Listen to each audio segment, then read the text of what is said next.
জাতির উদ্দেশ্যে ডক্টর মোহাম্মদ ইউনূস যে ভাষণ দিয়েছেন তাতে বিএনপির আসলে কোনো লাভ হলো নাকি ক্ষতি হলো, এটা বড় জটিল বিষয়। সম্ভবত বিএনপিও বুঝতে পারছে না। প্রথমে তারা মনে করলো যে তাদের বোধহয় সব শেষ।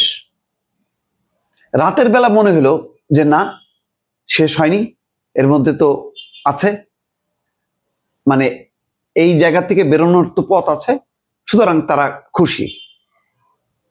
দিনের বেলায় তাদের দুঃখ, মুখে হাসি নেই, রাতের বেলায় তাদের বিজয়ের হাসি। কেন?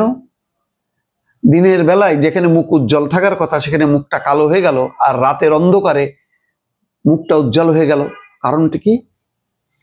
দর্শক খেয়াল করেন, সালাউদ্দিন আহমেদের প্রথম প্রতিক্রিয়া যখন কেউই দেয়নি, প্রথম কিন্তু প্রতিক্রিয়া দিয়ে, এবং খুব কঠিন প্রতিক্রিয়া, যে ডক্টর মোহাম্মদ ইউনূস জুলাই সনদ যেটা স্বাক্ষর করেছেন সেটাই তিনি লঙ্ঘন করে জাতির উদ্দেশ্যে ভাষণ দিয়েছেন। সর্বনাশ!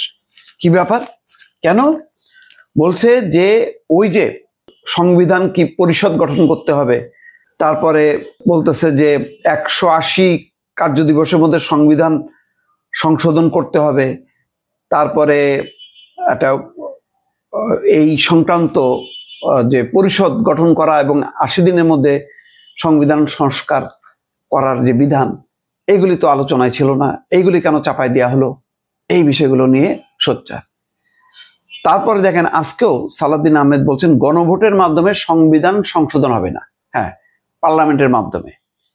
পরে তারা বুঝতে পারলো যে আরে গণভোট তো ওই সংসদ নির্বাচনের দিন, তো সংসদ নির্বাচনের দিন যখন নাকি ফলাফল প্রকাশ হবে, বিজয় যদি তাদের নিশ্চিত হয়, তাহলে আর গণভোটের বিষয়বস্তু কিভাবে বাস্তবায়ন হবে না হবে এটা তো সংসদ ঠিক করবে, এটা তো বিএনপি ঠিক করবে না, এটা পার্লামেন্টের কাছে চলে যাবে। পার্লামেন্টে সরকারি বিরোধী অন্যান্য দল মিলে সেটা ঠিক করবে, এবং সেখানে তারা যদি সংখ্যাগরিষ্ঠতা পায় তাহলে তাদের মতটা বা স্থাপিত হবে।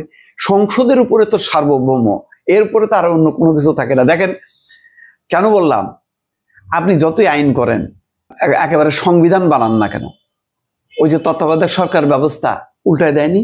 এমনকি সংসদের মধ্যে বিভিন্ন কমিটি সুপারিশ করছে যে আরো কয়েকটা মেয়াদে তত্ত্বাবধায়ক সরকার ব্যবস্থা থাকা দরকার, কিন্তু সংখ্যাগরিষ্ঠতার জোরে শেখ হাসিনা উল্টাই দিছে।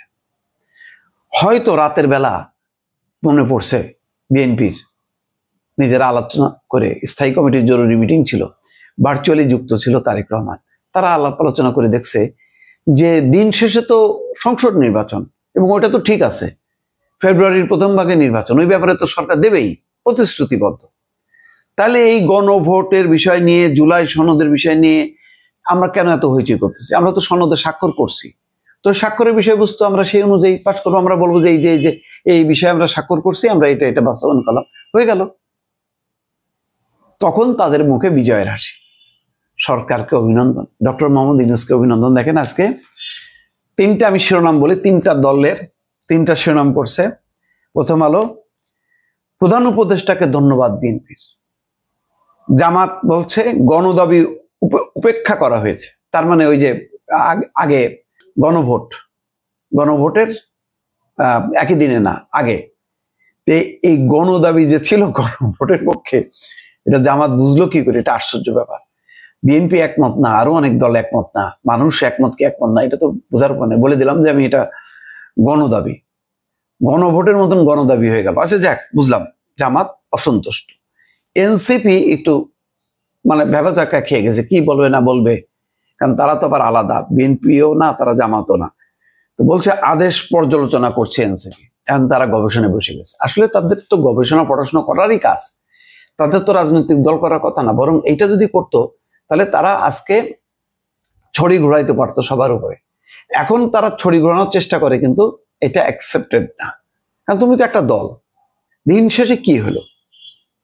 আসলে দেখেন, দিন শেষে হলো সংসদ নির্বাচন, ওটি হলো আসল। আমি আপনাদেরকে বলি একটা কথা, এই যে গণভোট নিয়ে যে চিৎকার চেঁচামেচি, যে জুলাই সনদের আদেশ তো জারি হয়েছে, রাষ্ট্রপতি করছে, এটা রাষ্ট্রপতি করছে। এনসিপি কি বলছে যে বিষ খাওয়ার সামিল, তো ওই রাষ্ট্রপতির কাছেই যাইতে হয়েছে।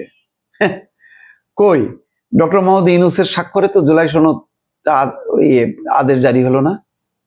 এটার যে গেজেট করতে হলো কার স্বাক্ষরে? রাষ্ট্রপতির স্বাক্ষরে। বাইরে আপনি আবেগ দিয়ে ভালোবাসা দিয়ে স্নেহ মায়া মমতা উচ্ছ্বাস দিয়ে অনেক কিছু বলতে পারেন, দিন শেষে আইন কানুন সংবিধান এর বাইরে আপনি যেতে পারবেন না। অনেকে বলেন না আবার কিসের সংবিধান? সংবিধান তো নাই, তারপরেও আছে।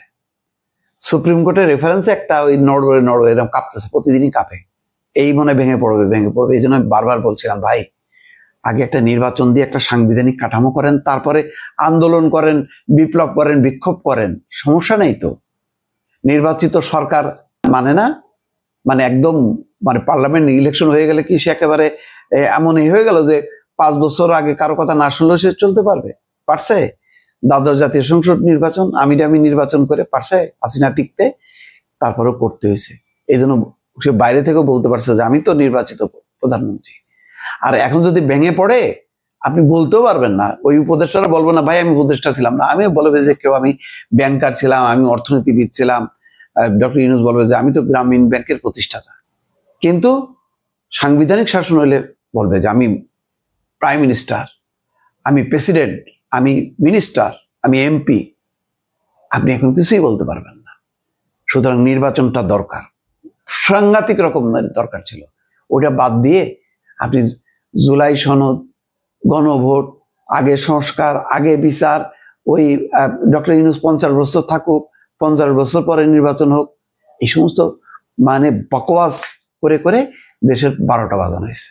এখন দেখেন কোনো নেই, পরিবর্তন নেই, সব জায়গায় আরো অবস্থা খারাপের থেকে খারাপ হচ্ছে। কোনো জবাবদিহিতা নেই। আপনি কাকে ধরবেন?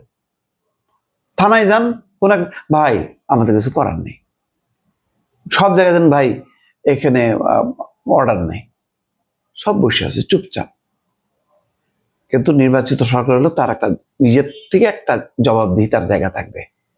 সে বলবে এটা করেন, ওইটা করেন, ওইটা করো, এটা করো, সেটা করো, এটা করো না, ওইটা করো না। এখন তো কিচ্ছু বলার নেই।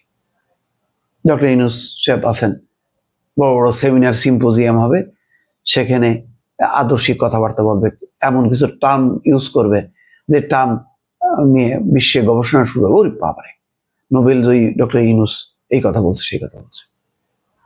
তো যাই হোক, এখন কথা হলো শেষ পর্যন্ত বিএনপি কোণঠাসা অবস্থার থেকে এখন তার মুখে বিজয়ের হাসি। এই বিজয়টা কি শেষ? না, তার রেসপন্সিবিলিটি বাড়লো কেন? বাড়লো হলো এই কারণে যে যেহেতু একই দিনে গণভোটের বিষয়টাকে জাস্টিফাই করার জন্য তার কিছু কর্মকাণ্ড লাগবে। তারপরে তার চ্যালেঞ্জ যে এই যে ইসলামী দলগুলোর জোট, সেই জোটের বিপরীতে তার যোগ্য ক্যান্ডিডেট প্রাথমিক বাছাই তালিকায় যথেষ্ট ভুল আছে, আমি বলবো এটা সংশোধন করতে হবে। তারেক রহমানকে দেশে আসতে হবে, হাল ধরতে হবে, প্রত্যেকটা এলাকার নেতৃস্থানীয়দেরকে ডেকে বলতে হবে, ওই গল্পটা শোনাইতে হবে। আবার আদালতের মা সন্তানকে 2 ভাগ করে, বিচারক বলতেছে যে আপনার ঠিক আছে ভাগ করে দিই, আসল মা বলতেছে যে না, ভাগ করা যাবে না, আমার ছেলে মারা যাবে, আমি একটু দূর থেকে তাকে দেখতে পারলে খুশি। তো এখন ওই তাদেরকে ডাকতে হবে, কথা বলতে হবে। আমার ধারণা 15 বছরে যখন নাকি তারা দল ছাড়েনি, নির্যাতন নিপীড়ন স্বীকার করছে, তারেক রহমান এসে আহ্বান জানালে তারা মানবে। সুতরাং বিএনপির চ্যালেঞ্জ বাড়লো। এখন হলো তার যেই এখন আপাত ভাবে বলা যায় যে 3টা শিরোনাম পড়ে দেখা যাচ্ছে যে ডক্টর ইউনূসের ভাষণে মধ্য দিয়ে আসলে জয়টা হয়েছে বিএনপির। সুতরাং এই জয়টা তখনই সফল হবে বা কার্যকর হবে যখন নাকি সংসদ নির্বাচনে জয়ের মধ্য দিয়ে। সুতরাং এখন পুরো মানে দলকে, প্রতিটা দলের কর্মীদেরকে নির্বাচনের দিকে মনোনিবেশ করতে হবে। দর্শক।